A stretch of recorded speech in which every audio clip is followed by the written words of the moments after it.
2020 கடைசி நாளை நான் கண்டிப்பாக பதிவு பண்ணி வச்சு பின்னாடி பார்க்கணும் அப்படின்னு நினச்சேன். அதோட விளைவு தான் இந்த வீடியோ. 2020 கடைசி நாள் டிசம்பர் 31 காலையில் என்னோடய கடைசி தூக்கத்தை முடிச்சுட்டு கண் முழித்தேன். கொஞ்சம் வருத்தமாக தான் இருந்தது. ஏன்னா இனிமேல் அடுத்த வருஷம் தான் நம்ம இந்த மாதிரி நிம்மதியாக தூங்க முடியும். தூங்கி எழுந்திரிச்சு முதல் வேலையாக போய் கேலண்டர் பார்த்தேன். 2020 கடைசியாக ஒரு முறை கேலண்டரை கிழித்தேன். ஏன்னா இனி அடுத்த வருஷம் புது கேலண்டரில் தான் தேதியை கிழிக்க முடியும். என்னோடய ராசி சிம்மத்துக்கு மகிழ்ச்சின்னு போட்டிருந்தது.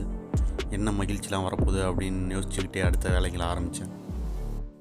2020 நான் கடைசியாக பல் விளக்குன மொமெண்ட்டு பேஸ்ட் எடுத்து ப்ரஷில் வைக்கும் போது நான் ஒரு விஷயம் யோசித்தேன். 2020 எனக்கு நடந்த கசப்பான சம்பவங்கள் எல்லாத்தையும் என் பல்லில் இருக்க கிருமியாக நினச்சிக்கிட்டு ப்ரஷ்ஷை வச்சு நல்லா சுத்தம் பண்ணேன். என்னுடைய பற்கள் எல்லாத்தையும், அந்த கசப்பான விஷயங்கள் எல்லாத்தையும் மறந்து போகிற அளவுக்கு நான் என் பல்லை க்ளீன் பண்ணேன். இனி அடுத்த வருஷம் தான் பல் விளக்க முடியும் அப்படிங்கிறதுனால சுத்தமாக க்ளீன் பண்ணி முடித்தேன் என்னோடய பற்களை. பயங்கர ஸ்ட்ரெஸ் ரிலீஃபாக இருந்தது. அதே போல் குளிக்கும் போதும் யோசித்தேன், இந்த குளியலாக நம்மளுடைய 2020 நடந்த துர்சம்பவங்கள் எல்லாமே கரைஞ்சி போயிடணும் அப்படின்னு சொல்லி நினச்சிட்டு குளித்தேன். குறிப்பாக இதுக்காகவே நான் ஷவரில் குளித்தேன். ஷவரில் நின்று தலையிலேருந்து கால் வரைக்கும் சுத்தமாக க்ளீன் பண்ணி குளித்தேன். அதில் 2020 நடந்த கெட்ட சம்பவம்லாம் கரைஞ்சி போன மாதிரி என்னால் முழுசாக ஃபீல் பண்ண முடிஞ்சுது. இனி அடுத்த வருஷம் தான் இந்த மாதிரி குளிக்க முடியும் அப்படிங்கிறதுனால நான் ரொம்ப நேரம் குளித்தேன்.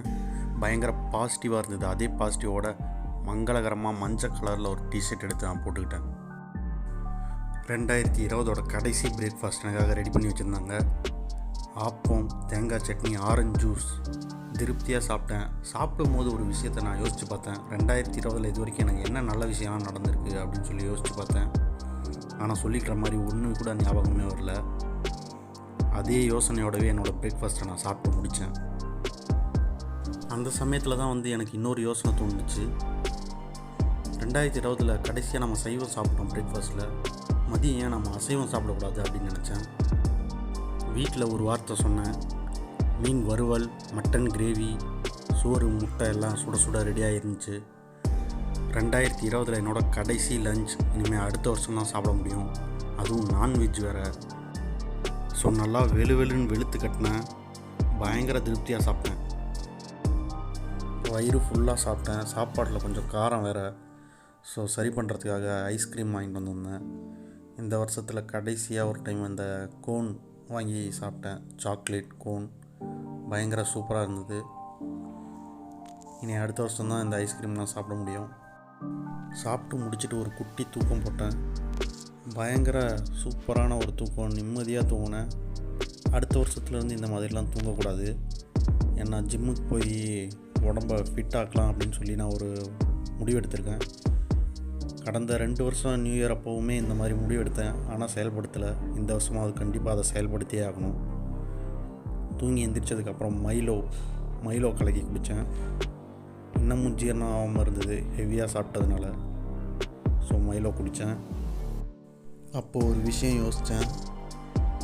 வெளியே நம்ம சுத்தமான மாதிரி இருந்தாலும் உள்ள 2020 கடந்து வந்த ரணங்கள் எல்லாம் அப்படியே இருந்தது. இதை பற்றி யார்கிட்டையாவது மனசு விட்டு பேசணும் அப்படின்னு நினச்சேன். நண்பன் பூபிக்கு கால் பண்ணேன். ஒரே வார்த்தை தான் சொன்னிச்சு, இது எல்லாம் உன்னோட மனப்பிராந்தி தான்.